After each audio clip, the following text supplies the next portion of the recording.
isang bata. Dahil lang daw sa ipinamunas sa kanyang wet wipes. Nag-guilty talaga ako dahil sa 179 pesos na pagtitipid mo, pwede pang mag-risk ng buhay. Bago matikman ang tamis, kailangan munang pagdaanan ang pait. Napakahirap po nito gawin dahil sobrang bigat po nito. Para po siyang glue. Hindi lang po siya basta malagkit, pero siya po yung nagpapalagkit po sa pagsasama namin. Ang mga classic kasing panghimagas sa ating mga bayan-bayan, pahirapan gawin. Medyo matamis po siya, pero hindi masyadong nakakaumay.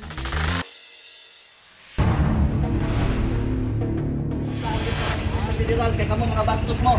Sino itong grupo sa Surigao City na nagtangkang magtayo ng sarili nilang gobyerno? Magsara na kayo dahil ang aking forces hindi matalaban yan ng itak, barel. Ilak dong, ilak.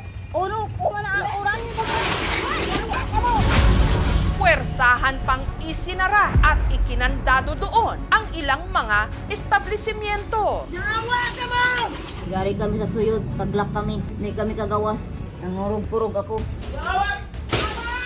Laking pagtataka rin daw nila nung singilin sila ng mga ito ng 1,000 piso. Nalaman namin na di sila taga-gobyerno. Hindi kami pumayag sa gusto nila. Gawa-gawa lang nila para pangututan kami. Asa man nag-iingon yung mga ancestral land, sir? Kini-intero Surigao? Pinisuri ka, oo. Tibuok, Pilipinas. Pulot ni Rodney di sa may tumoy siya iniwaran. Mysterious underwater drones na nakita sa mga karagatan sa buong Pilipinas. Very strategic siya kasi gitna, and of course no yung connection niya from Luzon to Visayas. Natakot kami kasi yung hugis niya is parang missile. Baka sumabog. Banta ba ang mga ito sa ating pambansang seguridad?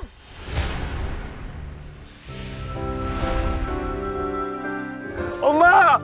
Matapos ang madamdaming pagkikita ng half-Filipino, half-Korean na pulis na si Julius at ng kanyang Koreanang ina makalipas ang 3 dekada.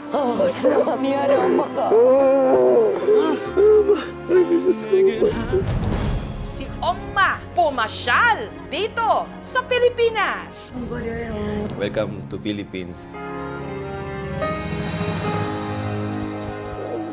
I love you so much. I miss you so much. I love you so much. I miss you so much.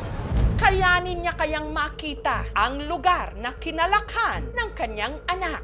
Your room? My room.